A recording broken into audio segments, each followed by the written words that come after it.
Wow. Wow, wow, wow, wow. You know, I've been to a lot of Bitcoin conferences, but this is definitely the biggest crowd I've ever seen. Holy cow. So, you know, what's cool about this conference is that it's all about making history.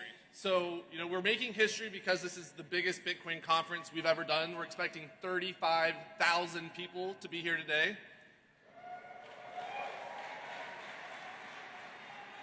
We're making history because this is the first Bitcoin conference to ever happen over $100,000 Bitcoin prices.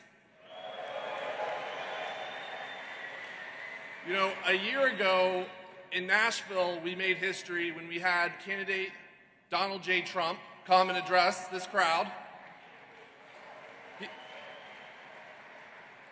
He made us some promises. He promised to end the war on crypto. He promised to free Ross Ulbricht. He promised to never sell our Bitcoin. He promised a strategic Bitcoin reserve. And he promised to make America the Bitcoin superpower of the world.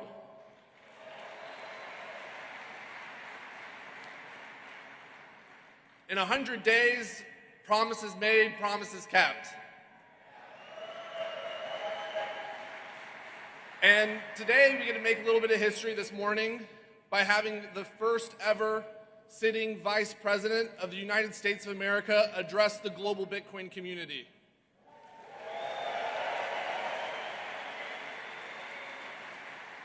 Are you ready? With that, join me in welcoming the Vice President of the United States of America, JD Vance.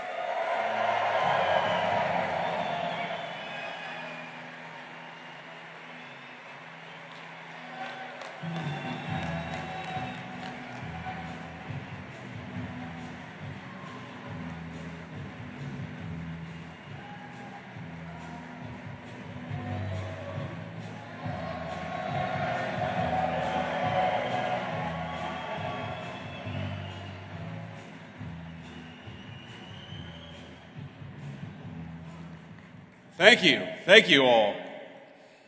Well, first of all, I want to thank,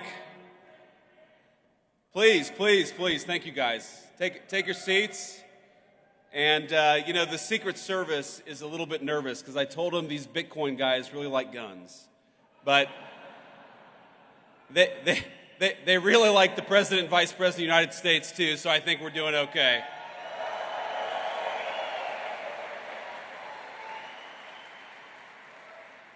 So I first have to thank David Bailey, grateful for everything that you've done for the Bitcoin community. Thanks in particular for what you did for me and the president, helping us get from candidacy to the White House, because we've done, I think, a lot of good in the past 120 days, and I don't think we could have done it without David's support.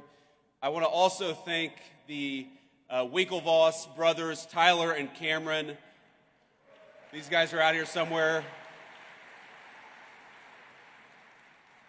Who, I got to say, Tyler and Cameron, I think really helped break the dam in Silicon Valley. Because if you remember, you go back to June or July of last year, it feels like forever ago. It's not even a year ago, where Silicon Valley, you know, people would whisper in private that they were going to support Donald Trump for president. They would talk about the fact the Democrats had gone too crazy. We had to get Gary Gensler the hell out of there, but they weren't quite willing to say...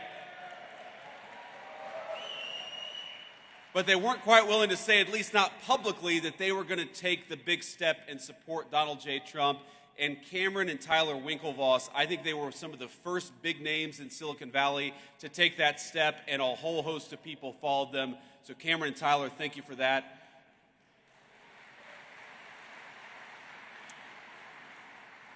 And of course, I want to thank the good people at Coinbase, the organizers of this event, and everybody who made this incredible event possible. It's great to be here with Bitcoin at 108,000, at least when I checked this morning, and as Vice President of the United States. It's great to be here.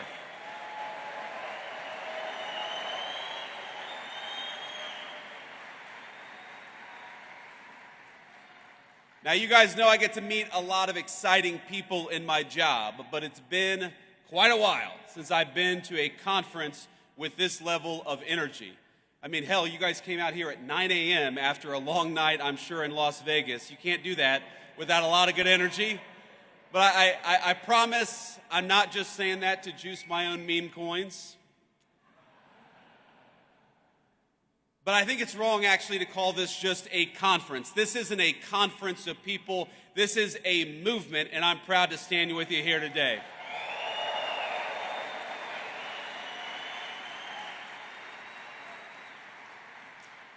And I think this conference, this movement of people, is where the future of cryptocurrency in this great country gets decided. So let's start by making one thing abundantly clear. That future is going to be decided by the people, by you, not by unelected bureaucrats.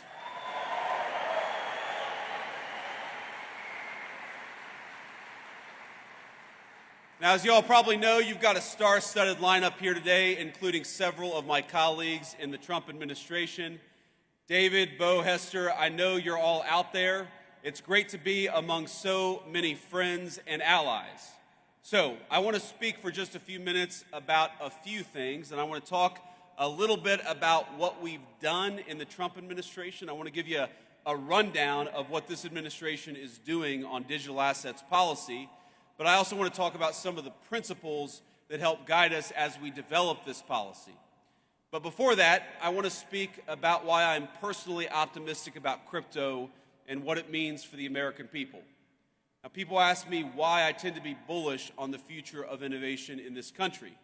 Now, I spent enough time in Silicon Valley to recognize the difference between good tech, technology that boosts our productivity, makes our lives richer, that grounds us in the real world and complements our day-to-day lives. That's the good technology, but there's also some bad technology out there. And when it comes to crypto, I think the last several years have made it clear that we're talking about genuine, ground-up innovation, one that's already improving the well-being of tens of millions of our fellow citizens. I believe it's 50 million Americans own Bitcoin, and I believe that's going to be 100 million before too long.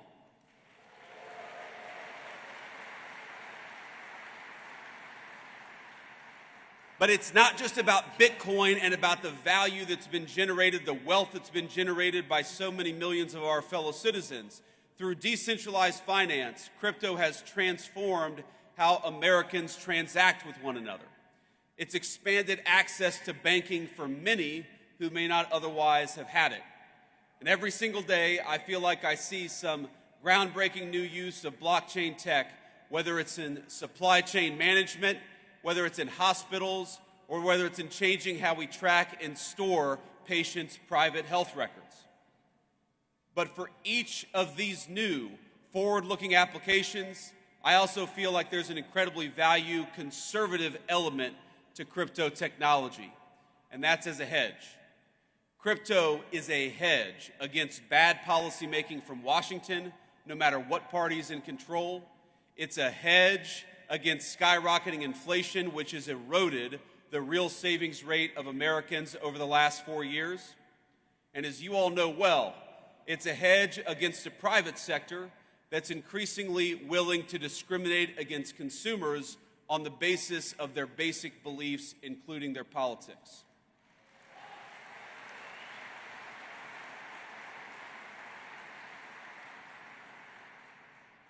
That includes, of course, debanking users for Second Amendment advocacy or for ties to the first Trump administration.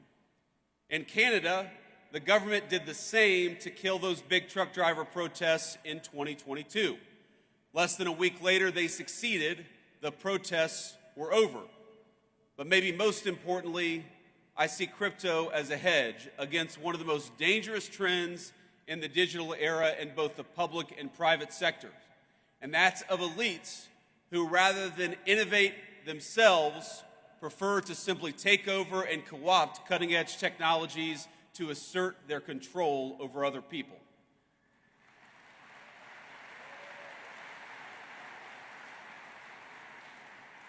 and I know we believe this in this room, that's not Bitcoin. It'll never be Bitcoin, and you guys are going to make sure that happens.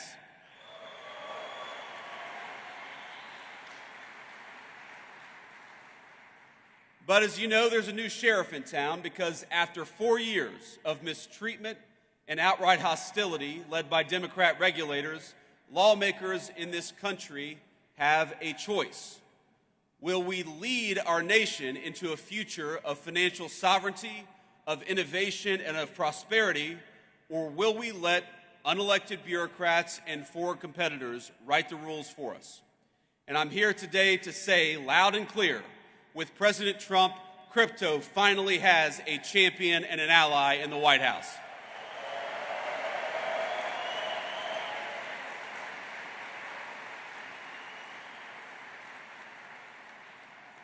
In our administration, we understand the full potential of the digital assets industry, not just as an investment, not just as a flashy technology, but as a symbol and driver of personal liberty for all our citizens. And we are dedicated to seeing that promise fulfilled. The way that we see it, the people in this room are the digital pioneers of the American economy.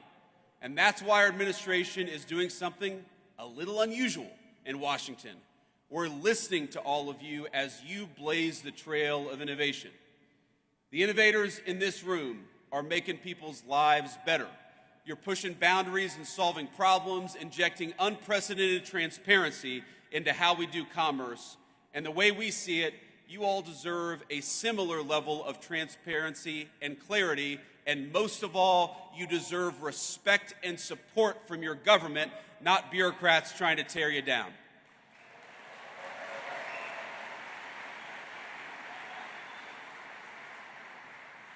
Now that means a few substantive concrete steps, and of course the first and most important of those steps is straightforward. We've got to clean up the wreckage that the last administration left us, and since day one, that is exactly what we've been trying to do. Our administration, we prioritize eliminating the rules, the red tape, and the lawfare that we saw aimed at crypto by our predecessors. We're ending the weaponization of federal regulations against this community. To put it simply, Operation Choke Point 2.0 is dead, and it's not coming back under the Trump administration.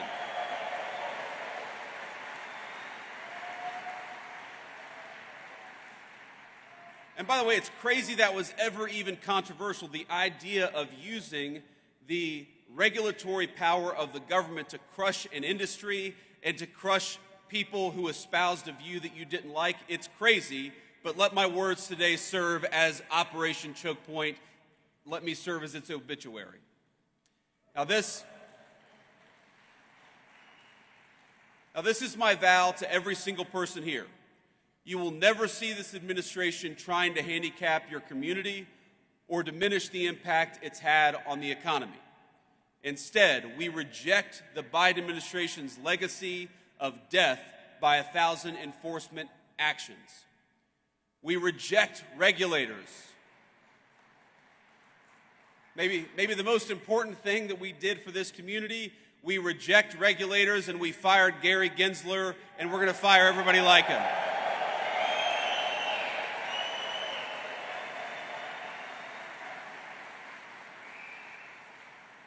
And we know that people like Gary Gensler, the game that they played is that under the pretense of consumer protection, they attacked every single effort to democratize our financial markets, and that is over. America.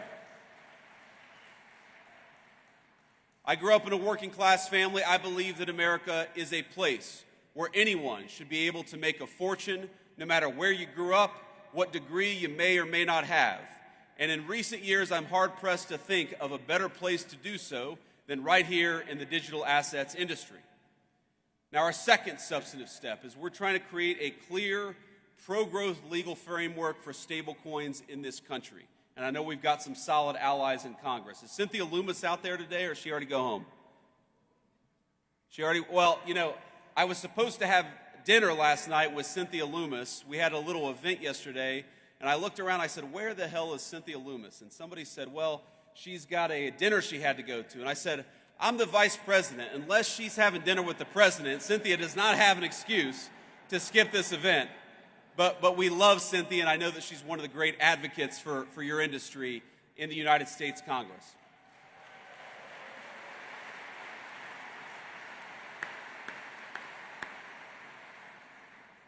Now, I know, led by Cynthia and other great legislators, Congress is hard at work getting the Genius Act passed and across the president's desk as quickly as possible. And that's an important step. It's with good reason, because regulatory uncertainty in this country has pushed way too much stablecoin activity overseas over the last few years. Now, somebody said to me yesterday that Bitcoin has done so much over the last few years with so many headwinds. Wouldn't it be nice to have a government that provided some tailwinds to one of the fastest growing industries in our country? And that's what we aim to do.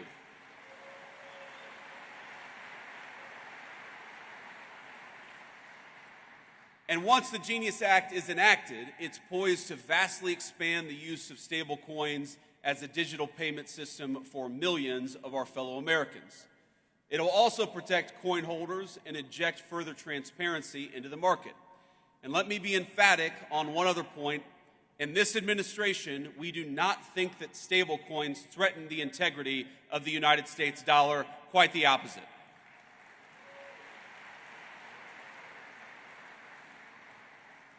In fact, we view them as a force multiplier of our economic might. Dollar-pegged stablecoins, particularly once Genius is enacted, is only going to help the American economy, and it's only going to help the American dollar. So, again, we're optimistic that the Senate is able to move quickly on passing a clean Genius Act, and for the House to follow up and do the same. And of course, once that happens, our great President Trump will sign it into law the minute it comes across his desk. Now, when that's happened, when the administration will then fully shift to our third priority, which is to enact a transparent and tailored regulatory framework for digital assets, one that's pro-innovation and fully incorporates crypto into the mainstream economy.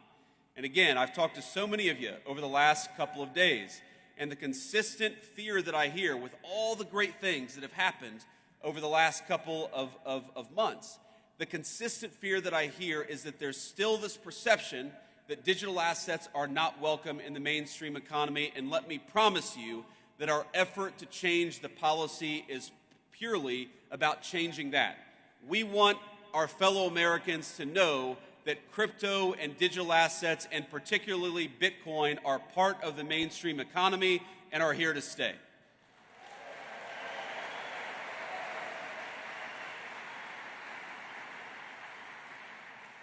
Now, we think the way to do that legislatively, because again, I hope that our party is in charge for a long time, but nothing is ever guaranteed in politics. So the best way to ensure that crypto is part of the mainstream economy is through a market structure bill that champions and doesn't restrict the extraordinary value that Bitcoin and other digital assets represent. Right now, in this Congress and with this administration, we have a once-in-a-generation opportunity to unleash innovation and use it to improve the lives of countless American citizens. But if we fail to create regulatory clarity now, we risk chasing this $3 trillion industry offshore in search of a friendlier jurisdiction, and President Trump is going to fight to make sure that does not happen.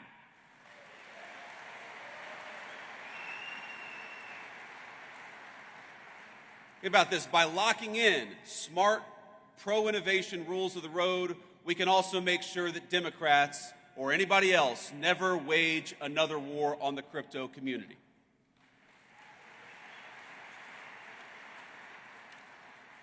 Now, I've already hit my time here, but before I head back to Washington, let me offer you just a few bits of advice and a few thoughts on where this industry is going. This is one politician's perspective, so take it for what it's worth. Maybe a little bit less than one Bitcoin right now. But let me say a few things. First of all, I remember when I ran for Senate, the first time I'd ever entered politics back in 2022. And one of the frustrations, honestly, that I had with the crypto community as a person who was one of the only people running for office who actually owned Bitcoin, and I still own a fair amount of Bitcoin today.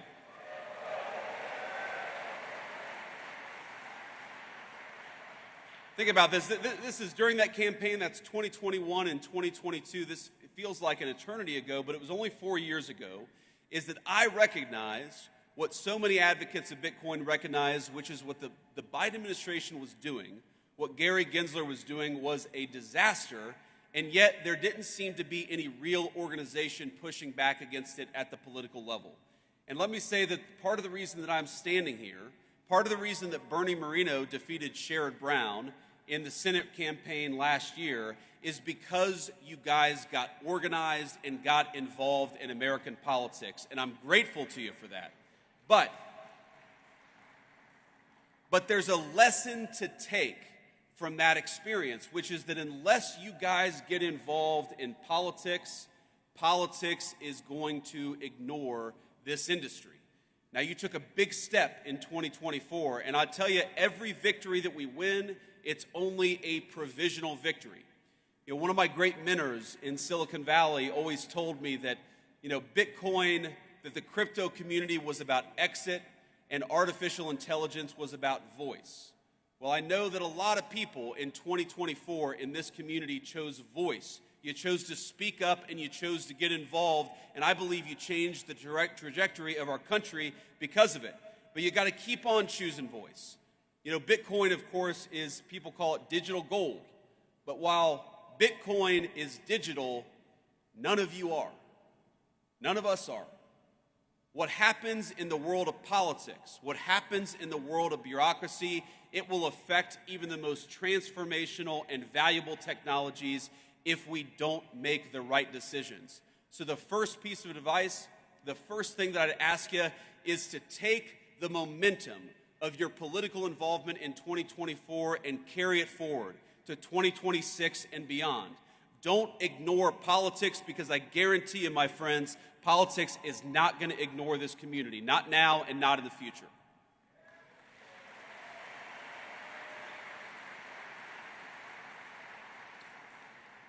The second thing that I want to toss out there is that we have to start thinking of the long-term strategic implications of Bitcoin. Bitcoin is owned by about 50 million Americans. A lot of Americans have made a lot of money, have created a lot of wealth for themselves, and that's a great thing. But I actually think that where Bitcoin is going is as a strategically important asset for the United States over the next decade. It's one of the reasons why President Trump, with the help of our great AI guy, David Sachs, it's one of the reasons why we started the Bitcoin Reserve, because we want to start to put in motion the strategic importance of Bitcoin for the United States government. We know that the PRC doesn't like Bitcoin. The People's Republic of China doesn't like Bitcoin. Well, we should be asking ourselves, why is that? Why is our biggest adversary such an opponent of Bitcoin? And if the Communist Republic of China is leaning away from Bitcoin, then maybe the United States ought to be leaning into Bitcoin, and that's one of the things that we're going to be doing.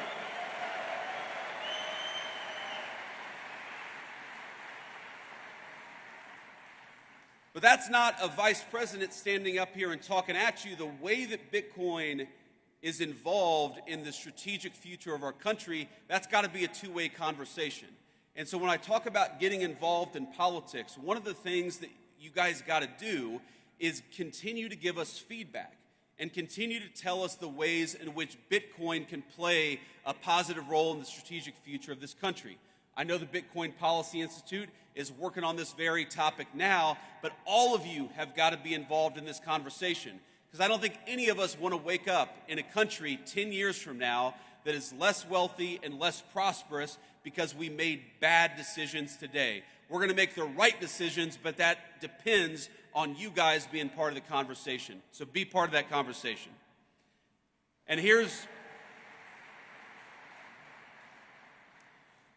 the third thought that I want to leave you with. One of the ways you hear this stated is that crypto is fundamentally a conservative or right-leaning technology, and artificial intelligence is fundamentally a left-leaning or a communist technology. Now, I think that overstates things a little bit in both directions, but there's a fundamental element of truth to it. Now, I haven't been involved in the day-to-day operations of a technology company in about 4 years since I entered politics for the very first time. But what I've noticed is that very right-wing tech acted Bitcoin and crypto, and very smart left-leaning people in tech tend to be more attracted to AI. Again, that's a gross generalization, it's an overstatement, but there's an element of truth to it. But what I'd ask you all is to remember that what happens in AI is very much going to affect, in good and bad ways, what happens to Bitcoin. And of course, what happens to Bitcoin is very much going to affect what happens in AI. So, while this is certainly a Bitcoin conference, and I know we're all proud of what you guys have accomplished over the last 10 years, my final piece of advice is to make sure you're keeping tabs on and staying involved in what's happening with artificial intelligence, because I don't want Bitcoin to be negatively affected by what happens in AI, and most importantly, I don't want America to be negatively affected by what happens in AI. And the best way to ensure that smart people are at the AI conversation is to ensure that Bitcoin is part of the artificial intelligence conversation. Our administration is committed to it. I want you guys to be committed to it as well.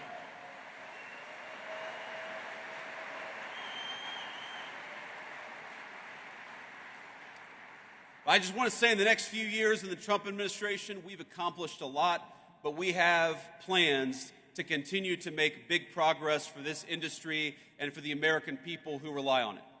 The whole of government, we're going to need your help, we're going to need your guidance, we're going to need your encouragement, and at times, yes, because this is politics, our politicians are going to need your pressure. So, have fun this week, but keep the pressure up. And we'll do great things together for our industry, but most importantly, for the cause of personal freedom and the United States of America. God bless you guys, and thanks for having me.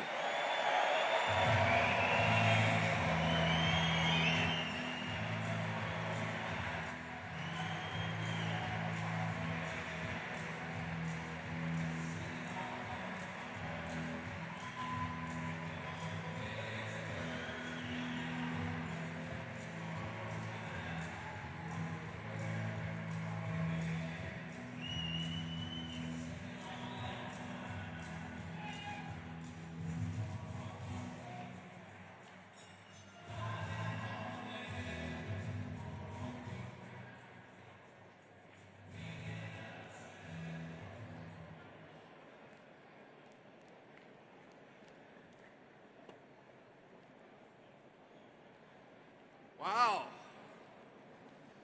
Okay, so